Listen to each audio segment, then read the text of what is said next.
축복합니다. 아멘.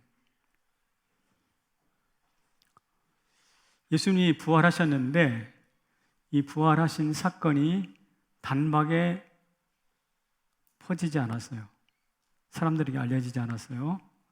지금이야 뉴스에 어제 무슨 일이 있었는지 온 세상이 다 알지만 그때는 그런 게 없잖아요.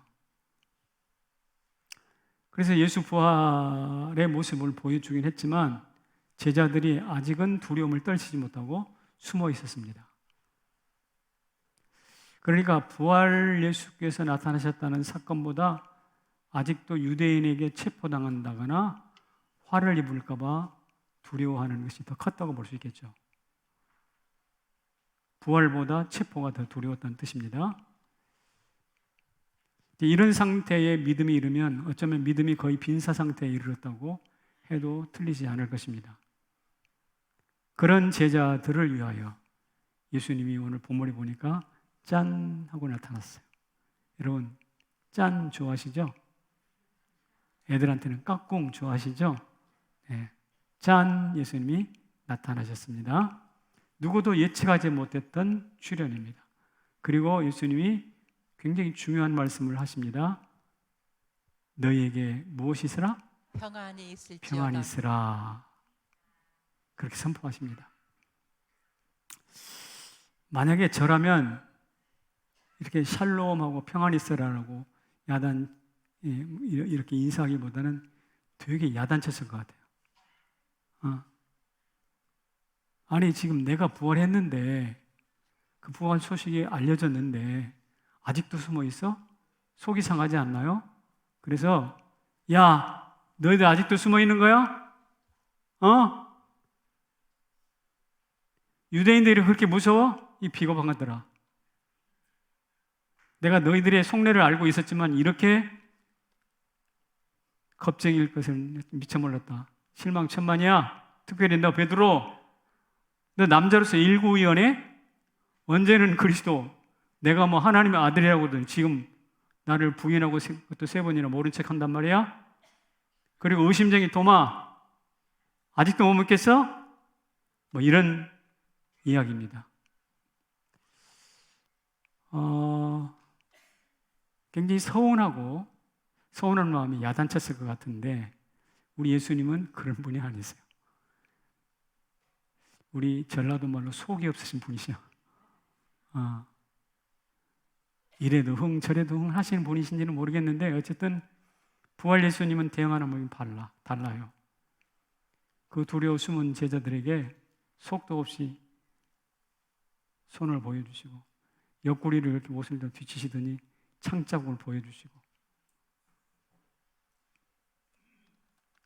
왜 이렇게 하실까요? 속도 없이 한번 종아리를 치더니 야단을 따끔하게 야단을 쳐도 부족할 판에 왜 이렇게 하신 걸까요?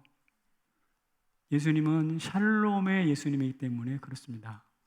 평화의 예수님이기 때문에 그렇습니다.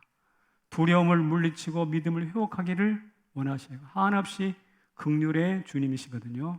그래서 샬롬이라고 선포합니다. 당시 유대인들을 만나면 샬롬이라는 말을 일상적으로 인사를 했어요. 우리는 안녕하십니까 하듯이 샬롬이라는 인사를 했는데 오늘 이 본문에 나타난 샬롬은 특별한 의미가 있어요. 일상적인 인사가 아니에요. 왜냐하면 부활하시고 난 다음에 아주 특별한 만남인데 그 자리에서 샬롬을 선포하셨기 때문에 뭔가 다른 의미가 있습니다. 자, 그렇다면 부활의 예수님께서 야단 대신에 샬롬을 선포하셨는데 그 샬롬의 의미가 뭔지 한번 살펴보는 게 필요할 것 같습니다. 제가 지난 주간에 부활이 날개고 고백이고 무기라고 그랬죠. 오늘은 이 샬롬이 무엇인지 세 가지로 다시 샬롬을 한번 정리해 보겠습니다. 첫 번째는 기쁨이에요. 오늘 본문 말씀 한번 읽어볼게요. 시작. 이 말씀을 하시고 손과 옆구리를 보이시니 제자들이 주를 보고 기뻐하더라. 제자들이 보고 뭐 했다고요? 그러니까 샬롬을 선포하신 것은 기쁨을 위한 거예요. 기쁨.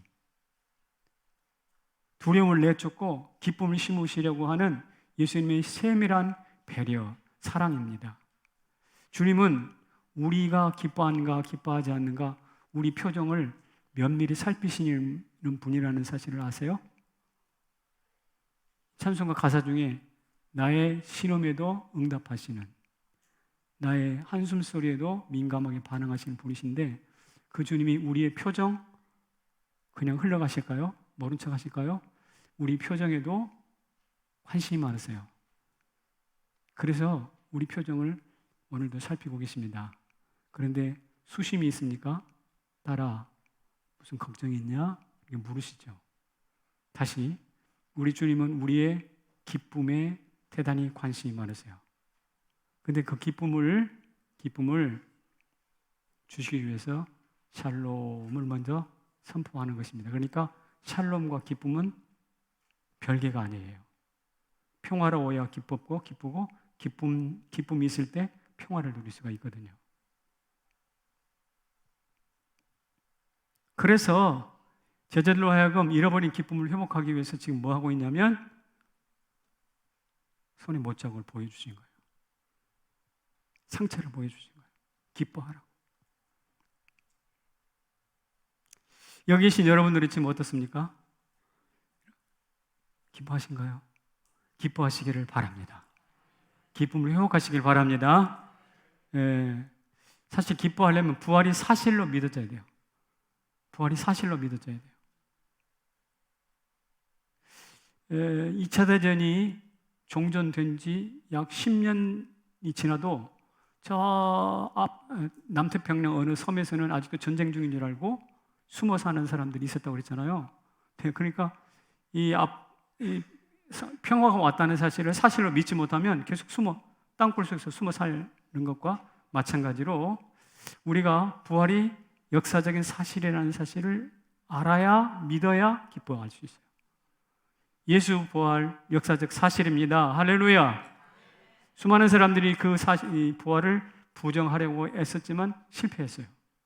그리고 또 한 걸음 더 나가서 역사적인 사실뿐만 아니라 그 부활이 나를 위한 부활이라는 사실도 믿어져야 돼요. 그 역사적인 사실이긴 한데 그게 나와 연관이 없다면 큰 기쁨이 아니겠죠. 그래서 부활은 역사적 사실이다. 그리고 그 부활이 바로 나를 위한 것이다 라는 사실이 믿어질 때 기쁨이라는 것이 우리 가운데 솟아납니다. 그렇게 되기를 축복합니다. 여러분 8월 15일 8.15 해방이 있잖아요. 여기 해방동이가 계시는지 모르겠는데 8월 15일 1945년 8월 15일 일제로부터 해방이 됐어요. 역사적 사실입니다. 여러분 아시죠? 그 모르는 사람 아무도 없어요. 그런데 그 당시 있었던 사람들은 정말 가슴 절절한 기쁨인데 오늘 우리들은 잘 몰라. 그게 뭔지 잘 몰라.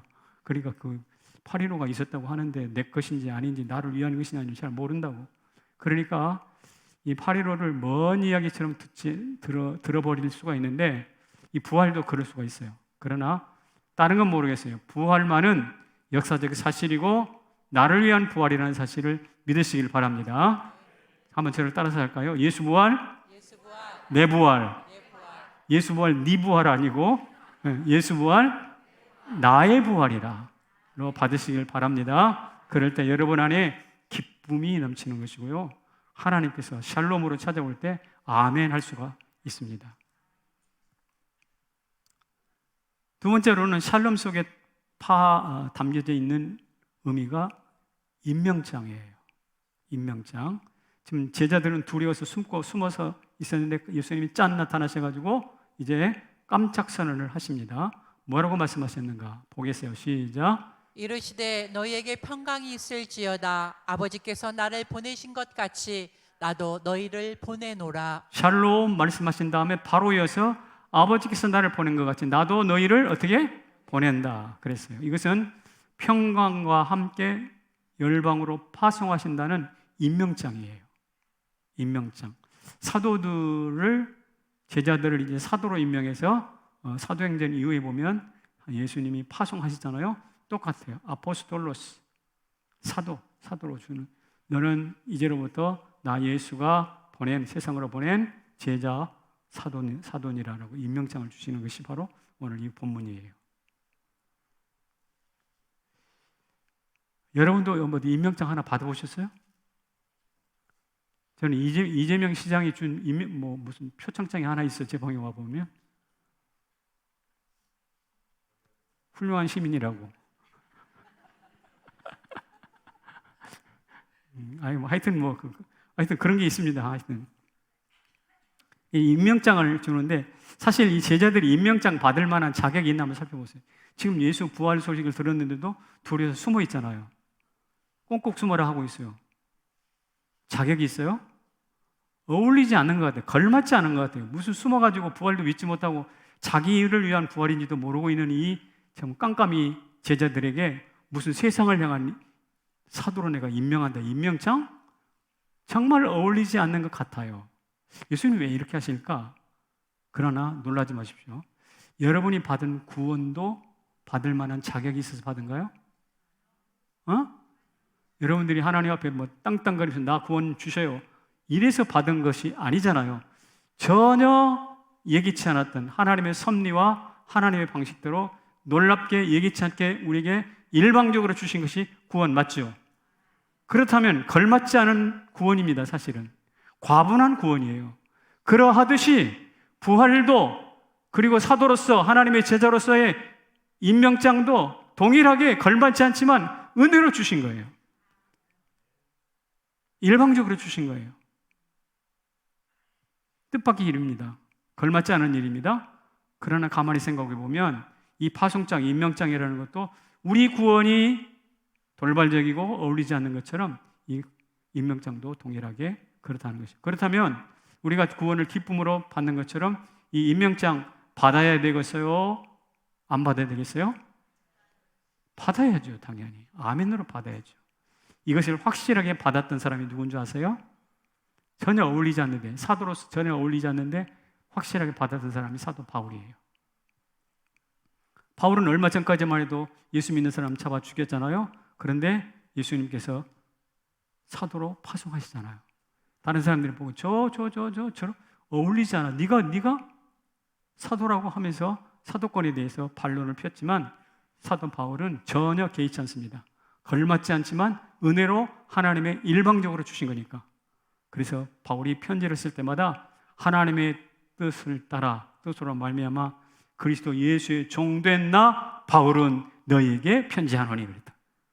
여러분들 안에서도 하나님의 뜻대로 예수 그리스도의 종이 된 나 홍정기는 나 누구누구는 이런 주장이 여러분의 것이 되기를 축복합니다.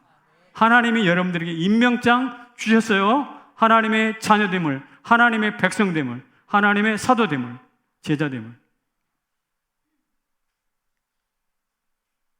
자, 임명장 주신 다음에 그 다음에 임명장이 종이장 하나에 불과하다 그러면 안 되겠죠. 임명장이 임명장 되려면 뭐가 필요하냐? 이게 필요하다. 무슨 권세? 죄 사하는 권세요. 22절입니다. 시작. 성령을 받으라. 너희가 누구의 죄든지 사하면 사하여질 것이요 누구의 죄든지 그대로 두면 그대로 있으리라. 성령을 받아라 말씀하신 다음에 누구든지 누구의 죄든지 너희가 사하면 사해질 것이고 그대로 두면 그대로 둘 것이고. 원래 이 죄를 사하고 사하지 않고는 누구의 권한이에요? 예수 그리스도. 예, 그리스도의 권한입니다. 창조주의 권한입니다. 그런데 그 권한을 지금 누구한테 줘요? 오늘 제자들에게 주고 있어요. 샬롬이라는 이름과 함께. 예수님의 권세가 성령을 통해서 우리에게 전격적으로 이양된 것입니다. 사실 임명장을 주셨으니까 그 임명장에 걸맞는 능력과 권세도 주셔야 맞죠. 그래서 예수님은 당신의 임명장이 공수표가 되지 않도록 하기 위해서 권세로 옷 입혀 주시는 것입니다. 그래서 우리가 이렇게 생각합니다. 그리스도의 종된 나 홍정기는 나사렛 예수 그리스도를 명령한다. 모든 질병과 재난과 눈물과 한숨 더러운 영들 사단 마귀는 우리 가운데서 떠나갈지어다. 떠나갈지어다. 떠나갈지어다. 이렇게 외치고 선포해야 되는 거예요. 왜? 우리 가운데 죄 사하는 권세를 주셨으니까. 그래서 예배 시간에 선포할 때 아멘으로 반응할 수 있기를 축복합니다. 정말 그렇게 될 때 우리 안에 무엇이 쌓여가냐면 하나님이 주신 권세가, 죄 사는 권세가 점점 좀 쌓여가요. 어떤 사람의 심령 가운데는 먼지만 죄만 쌓여가는 사람이 있는가 하면, 어떤 사람은 샬롬을 아멘으로 받고 임명장을 아멘으로 받은 사람에게는 하나님이 주신 권세가 점점 쌓여가게 되는 것이죠. 그리고 그 권세가 쌓여가면 나중에 뭐가 되는가? 간증이 많아져요. 간증. 예수 믿는 지 30년, 40년 됐는데 간증해보라면 내 20년 전에 예수 믿을 때 20년 전 걸 끄집어내고 있어. 이 사람은 주님과 동행하는 사람이 아니야. 따끈따끈한 간증이 있기를 축복합니다.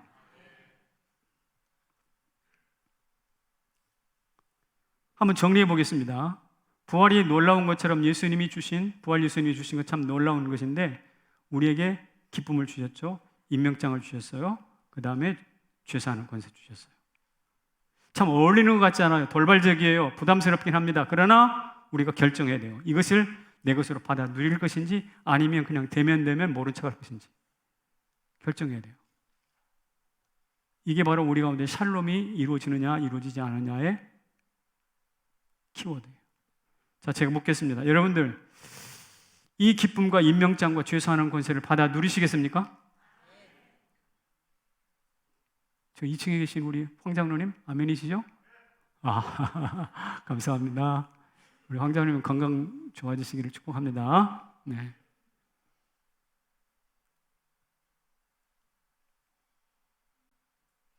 이것을 받아 누리는 사람에게는 말씀드린 것처럼 권세가 쌓이고 간증이 쌓이지 않겠습니까? 그래서 마침내 이렇게 주장할 수가 있어요. 뭐라고요? 봅시다.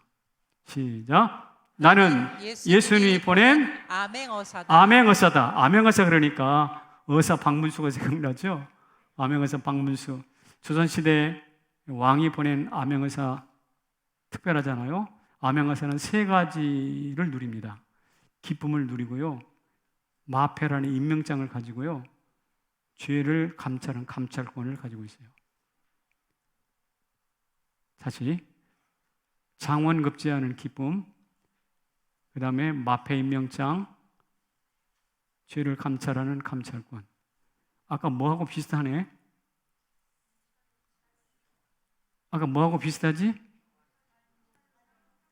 샬롬에 담겨 있는 3가지 기쁨, 임명장, 권세 있는 것처럼, 이게 어사, 박문수, 조선시대 박문수, 아멘어사도 동일한 것을 누리게 되네.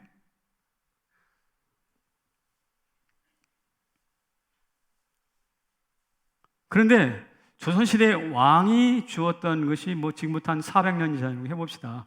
300년 전으로 해봅시다. 그런데 성경에 나타난 이 샬롬의 기쁨과 임명장과 권세는 지금부터 2000년 전이야. 조선시대 왕이 먼저 한 것이 아니라 누가 먼저 시행하셨어요? 우리 예수님이 먼저 시행하셨습니다. 그러므로 우리는 아멘어사를 부러울 것이 아니라 아멘어사보다 1500년 이전에 우리 예수님이 먼저 시행하신 아멘어사 제도, 하늘나라 전권대사, 이것을 내 것으로 받아서 주장할 수 있기를 축복합니다. 그런 의미에서 한번 따라서 할까요? 나는 예수님의 아멘어사다. 아멘어사요. 아멘어사 기쁨이 있어요. 마패라는 임명장이 있어요. 죄를 탐문하고 수사하는 감찰 권한이 있어요. 우리 가운데도 하나님이 주신 기쁨이 있고요, 임명장이 있고요, 죄사하는 속죄권이 있잖아요. 그래서 이것을 받아 누리는 사람은 세상이 감당치 못하는 사도들이 됐어요. 그리고 사도행전의 주역이 됐어요. 오늘 우리도 그렇게 되기를 축복합니다.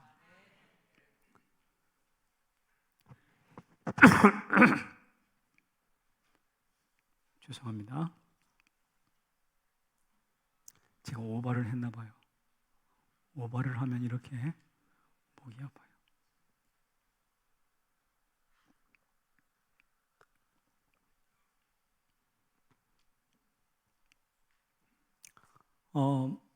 아멘어사가 마패를 뺏기면 어떻게 될까요? 마패, 임명장을 뺏기면 어떻게 될까요? 그건 아무것도 아니야. 마패 뺏기면 안 되죠. 아무리 촌스럽게 생겼어라도 허리춤에 뭔가 철렁철렁하는 마패가 있으면 깜짝 기함하게 되겠죠. 자, 여러분, 허리춤에 하나님이 주시는 마패가 있습니다. 있습니다. 있습니다. 샬롬을 통해서. 이것을 믿으셔야 돼요. 이걸 잃어버리지 마세요. 원수에게 뺏기지 마세요. 날마다 묵상하세요. 날마다 주장하세요. 날마다 실천하세요. 삶이 당당해져요. 우울증 물러가요.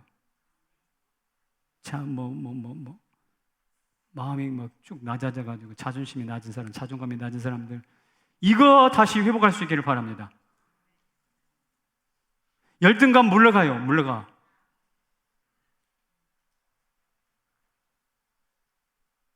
우리에게 기쁨이 있고 임명장이 있고 죄사하는 권세까지 있는데 왜 열등감이 있어? 왜 기가 죽어? 그리고 예수님 나를 위해서 부활하셨는데, 부활하실 뿐만 아니라 나에게 찾아와서 샬롬이라고 말씀하셨는데, 샬롬이라고 말씀하실 뿐만 아니라 그 살림을 통해서 기쁨도 주시고 임명장도 주시고 권세도 주셨는데, 왜? 뭐 때문에? 뭐가 부족해서 그렇게 기가 죽어 있고 열등감에 빠져 있고, 왜 그래요? 그것은 샬롬의 의미를 우리 가슴에 받지 않았기 때문에 그래요.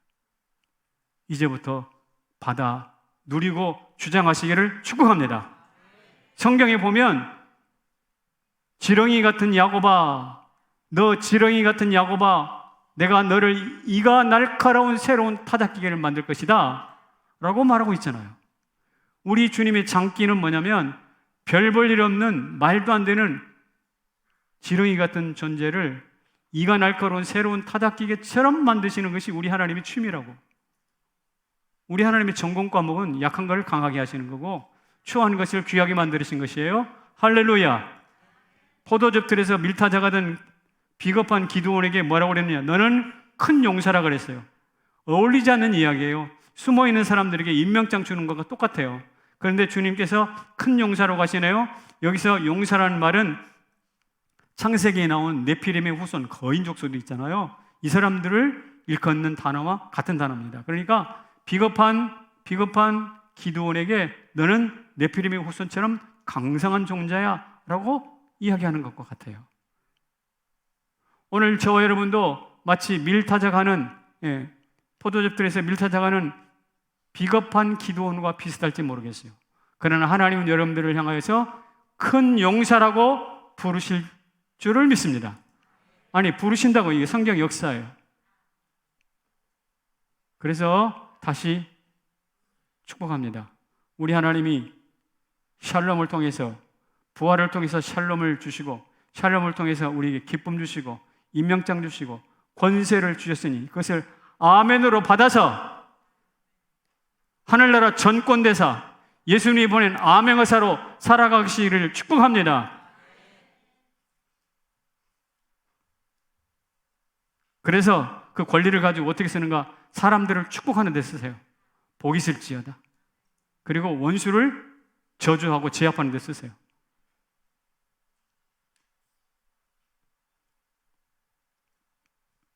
자, 지금까지 이 부활과 샬롬이 우리에게 주는 그 은혜를 누리는 방법에 대해서 설명을 했습니다. 이번에는 조금 더 눈을 돌려서 큰 세상으로 나가서 한번 보십시다. 같이 읽어볼게요. 샬롬을 모르는 세상입니다. 하나님은 역사 속에서 단 한 번도 살인과 전쟁을 가르친 적이 없습니다. 그렇지만 인간은 하나님이 가르치지 않는 살인을 했을 뿐만 아니라 하나님이 가르치지 않는 전쟁을 합니다. 그래서 전쟁 교본, 심지어 손자병법까지 만들어 놨습니다. 전쟁 교본이죠. 두발 가인이 천기를 만든 이후에 세상은 온통 전쟁 중입니다. 이 전쟁은 지금도 계속되고 있습니다. 아마도 예수님이 지금부터 2000년 전에 샬롬을 선포하지 않았다면 이 세상은 더욱더 심하게 망가졌을 가능성이 많습니다. 지금 세계가 전쟁 비용으로 지불하는 돈이 엄청납니다. 상상을 초월하는 돈인데 세계에서 전쟁 비용을 제일 많이, 국방비를 제일 많이 지출하는 나라가 미국이라는 것을 아실 거예요. 제가 자료를 보니까 8천억 달러예요. 1년에 8천억 달러인데 우리 돈으로 따지면 1,000조가 넘어요. 우리 1년 예산이 한 500조, 600조 정도 되죠? 네, 우리 1년 예산이 나라 전체가. 근데 이 사람들은 국방비로만 1,000조가 넘어요. 상상을 초월하는 액수죠. 2위 중국이 3천억 달러입니다. 340조예요. 엄청난 돈이 이것도. 한국이 10위입니다. 세계에서 10위로 국방비가 많아요. 일본이 우리보다 조금 더 많습니다. 한국이 500억 달러, 우리 돈으로 57조. 전 세계로 말한다면 2조 1,100억 달러인데 이것은 억, 조, 조를 뛰어넘어서 경이란 말 들어보셨어요? 경 단위로 확장되는 돈입니다. 그러니까 이게 무슨 돈이냐면 전쟁 비용으로 전 세계가 쏟아붓는 돈입니다. 엄청난 돈이에요. 셀 수가 없는 돈인데 여러분 저 자판기에 안 나와, 계산기에 안 나오는 숫자인데 어쨌든 이 돈이 말입니다. 지구 환경과 약자 보호와 문화 발전과 교육비로 쓰였다면 공짜 전부 다 무료 교육이 가능해.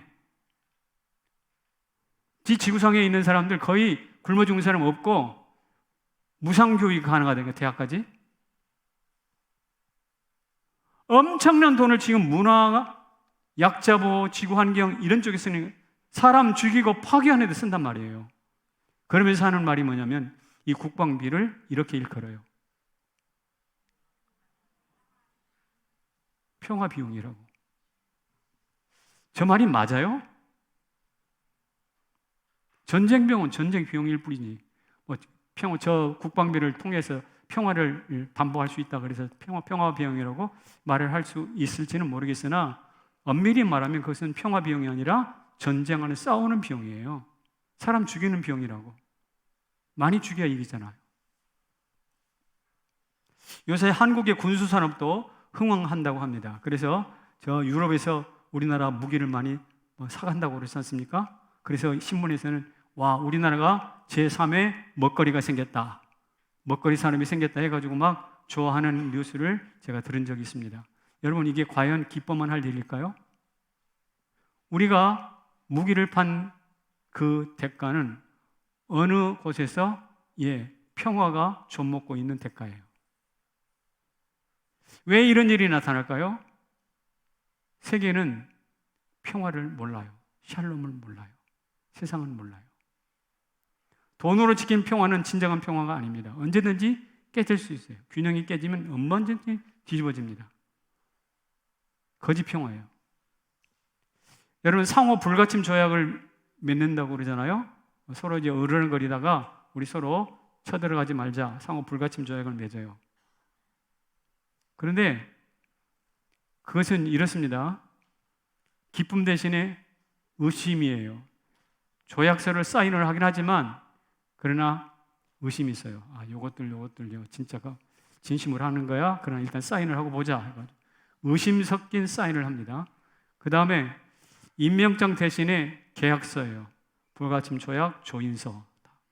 그리고 세 번째로는 죄사하는 권세가 아니라 숨겨둔 무력으로 딱 준비를 해놔. 그러니까 아까 예수님이 주신 샬롬 평화에는 기쁨이 있었고 임명장이 있었고 죄사하는 권세가 있었는데 여기에는 의심이 있고 언제든지 휴지 조각이 되는 계약서가 있고 대신 숨겨둔 무력이 있어. 그러니까 깨지지. 그러니까 세상이 평화롭지가 못하지.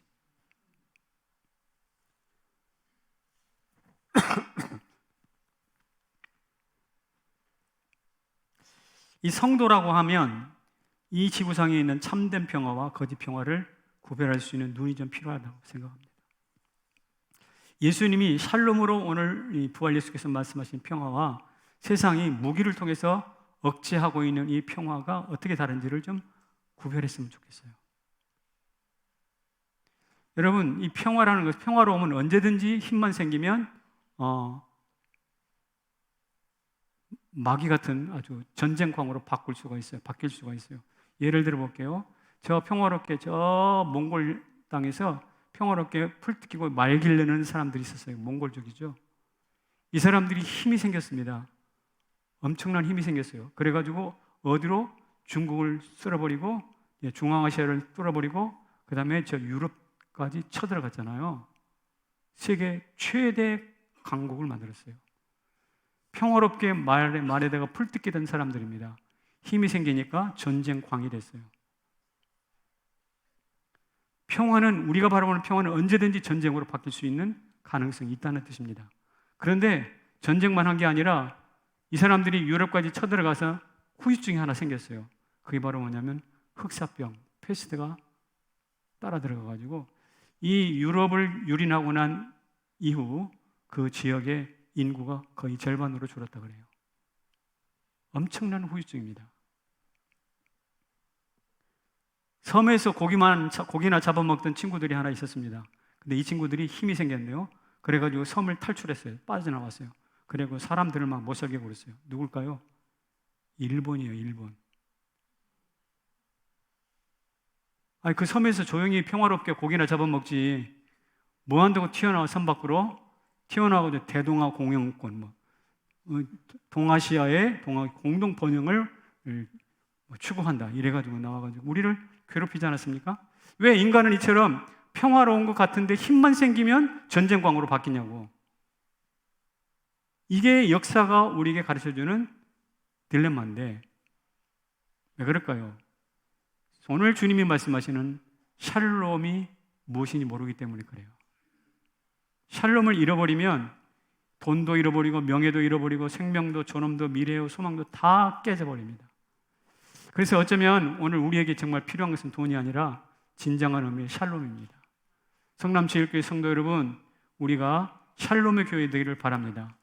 아무리 교회가 커도 거기 샬롬이 없으면, 아무리 교회가 재정적으로 풍성해도 거기에 샬롬, 평화가 없으면 노상 싸우고 예배 시간에 막 서로 눈 부라리고 뭐 이러면, 그러면 거기에 평화, 하나님의 나라 없어요. 우리 교회 안에는 축복합니다. 우리 주님께서 부활 이후에 평안, 샬롬을 선포하셨는데 그 샬롬이 우리 모두에게 임하기를 축복합니다. 그런데 말입니다. 이 샬롬이 우리에게 피부로 와닿게 하는 사건이 하나 있습니다. 같이 읽어볼게요. 샬롬이 무엇을 만들다? 유엔을 만들다. 유엔을 만들다. 여러분 유엔 아시죠? 유엔. 저희 어렸을 때 유엔데이가 있었습니다. 유엔데이 아세요? 요 앞에 계신 분들? 몰라? 저 뒤에 어르신 유엔데이 아시죠? 이거가 유엔데이. 연세 좀 드셨군요. 유엔데이. 유엔데이인데 2차 대전을 피비린내는 전쟁을 하고 나서 세상이 깨달았어요. 이래서는 안 되겠다. 우리 모든 나라들이 모아서 평화를 지키자 해가지고 만들어진 게 유엔입니다. 그래서 1945년도에 10월 달에 10월 24일에 만들어졌어요. 1945년도 10월 24일에. 그래서 10월 24일이 유엔데이입니다.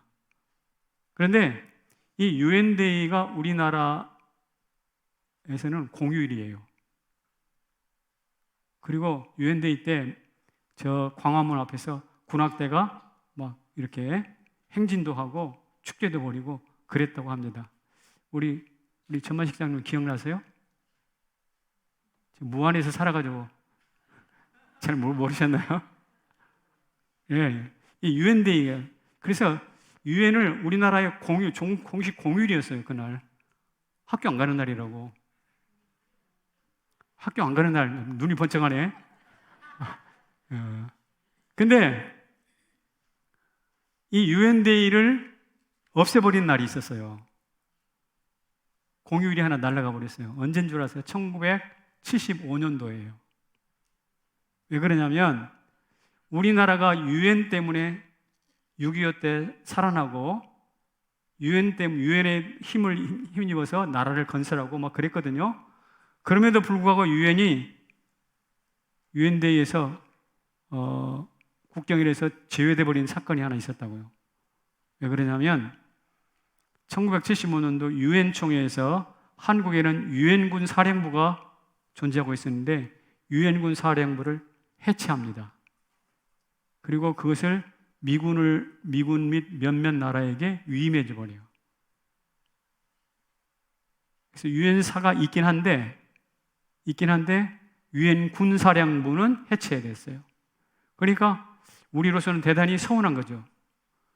그때만 해도 북한이 외교나 국방력이 우리보다 강했어요. 그때만 해도 1960년대, 70년대만. 그래서 북한이 유엔사나 비동맹회의라고 있는데 그 비동맹회의에 공식으로 가입이 됩니다. 가입이 허락이 돼요. 그러니까 유엔이 누구 편을 드는 꼴이 됐냐면 북한 편을 들었어요. 그 전까지만 해도 남한 편을 들어서 국가를 세워주고 남한을 위해서 싸워줬잖아요. 우리나라는 유엔의 덕을 대단히 많이 본 나라예요. 그런데 75년도에 가가지고 판이 뒤집어졌네. 그래서 우리나라가 삐졌어. 코리아가 삐졌다고. 어째 지금까지는 우리 형제처럼 우리를 돌봐주던 유엔이 저렇게 변심할 수 있어? 그래가지고 어떻게 했느냐. 유엔대를 공식적으로 없애버렸어요. 그 이후에 태어났잖아, 다. 아니요? 네.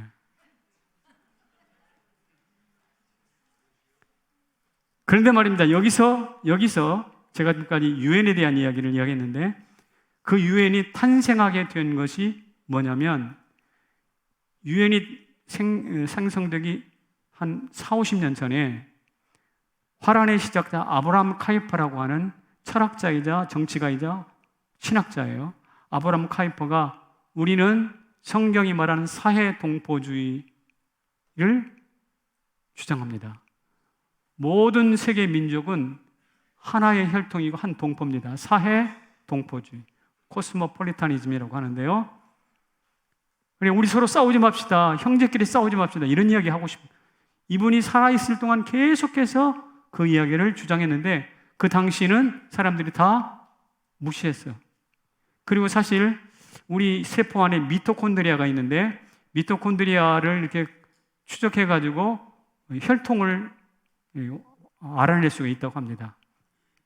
근데 미토콘드리아를 모든 족속들의 그 조사를 해보면 한 어머니에게로 모아진대. 전부 다 이브의 자손들이라는 거죠. 이게 생물학적으로 확인이 되는 일인데 이런 것들을 기반으로 해서 모든 민족은 다 사회 동포, 하나의 형제 자매니까 서로 싸우지 맙시다. 이야기를 막 수없이 했어요. 수없이 이야기했어요. 근데 모른 척하고 무시해버렸다가 피비린 내는 전쟁, 1차 대전, 2차 대전을 하고 보니까 그 사람 말이 맞거든. 그래서 우리 카이퍼 주장대로 우리가 같이 세계 국제연맹을, 국제연합을 만듭시다. 이렇게 된 거거든. 그러니까 돌려 말하면 아브라함 카이퍼가 말한 성경의 샬롬이 유엔을 만들었어요. 그리고 그 유엔이 한국을 북한으로부터 지켜줬어요. 그리고 그 지켜진 평화가 오늘 저와 여러분에게 주어져서 누리고 있어요. 자, 그러니까 정리해 봅시다. 성경이 말하는 샬롬은 유엔을 만들었고 유엔은 한국을 북한으로부터 지켜주었고 그 지켜진 한국을 오늘 우리가 누리고 있어요. 그렇다면 우리가 성경의 샬롬을 누리고 있는 겁니까? 안 누리는 겁니까? 우리는 지금 성경이 말하는 샬롬을 역사적으로 현실적으로 누리고 있다 이 말입니다. 그러므로 샬롬은 단순한 인사가 아니라 오늘 우리 삶에서 현실적으로 경험되는 실제란 말이죠.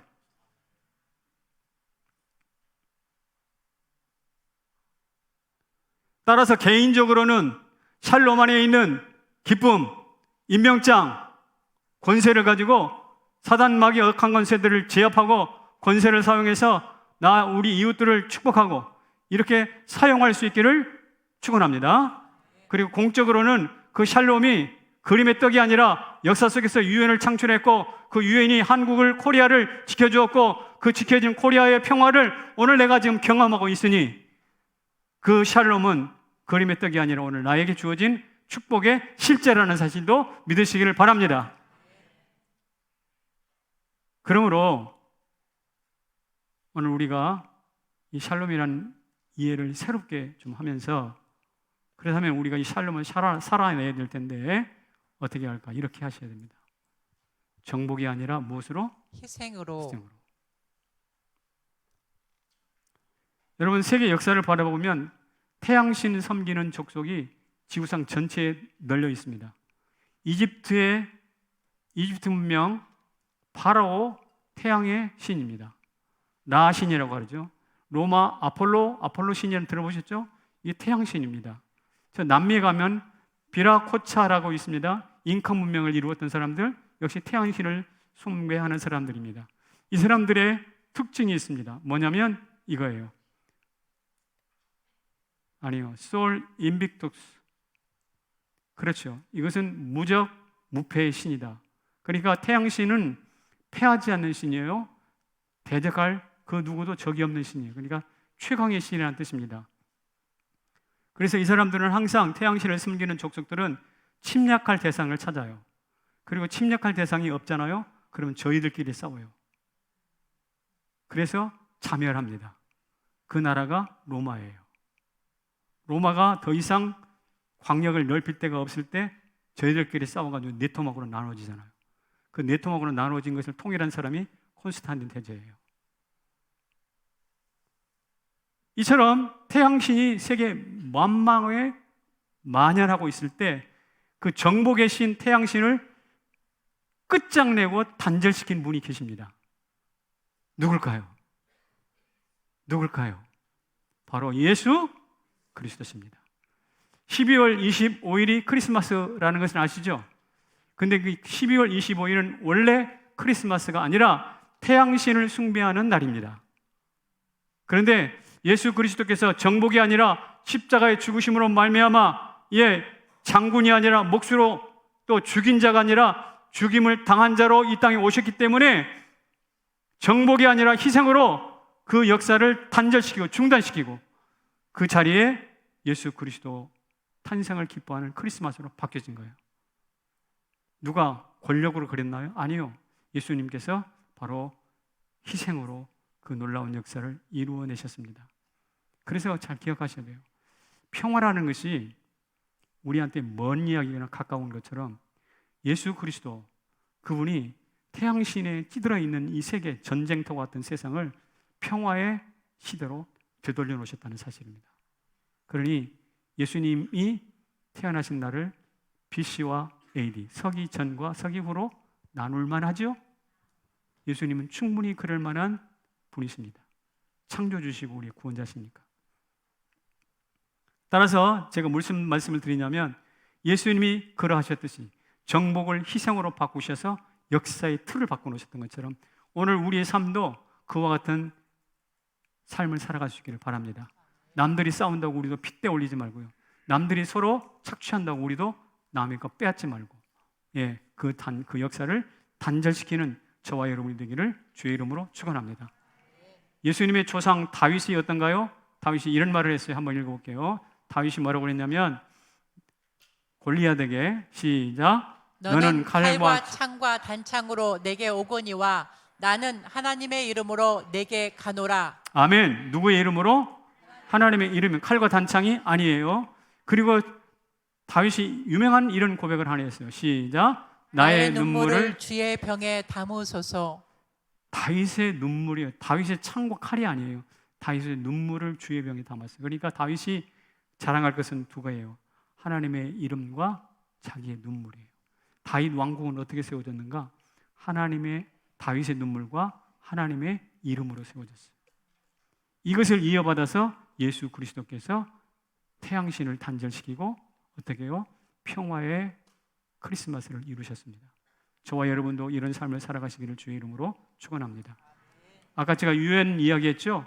유엔 이야기했는데 우리나라가 유엔 평화유지군을 유엔의 여러 활동을 위해서 돈을 얼마나 낼까요? 혹시 아시는 분이 있나요? 없죠? 우리나라가 지금 유엔에다가 1년에 내는 돈이 1조 2천억이에요.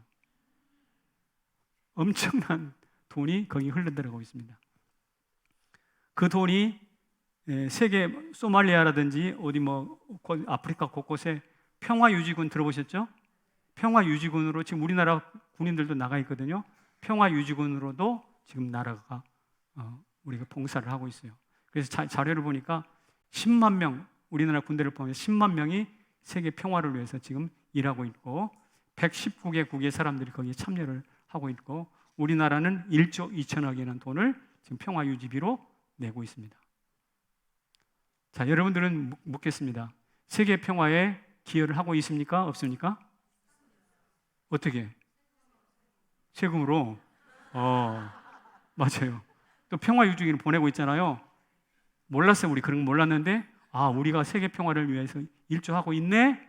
깨달아 알았다면 거기서 끝나면 안 돼. 오늘 그리스도인들은 어디 한 가지 더 알아야 될 것은 우리는 세계 평화를 위해서 돈도 내고 군대도 파견하는 것처럼 하나님 나라의 예수 그리스도가 말씀하신 평화의 샬롬의 평화 유지군으로 이 땅에서 살아야 한다는 사실입니다. 할렐루야.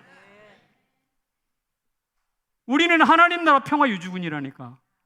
유엔 평화 유지군이 있는 것처럼 하나님 나라 평화 유지군이야.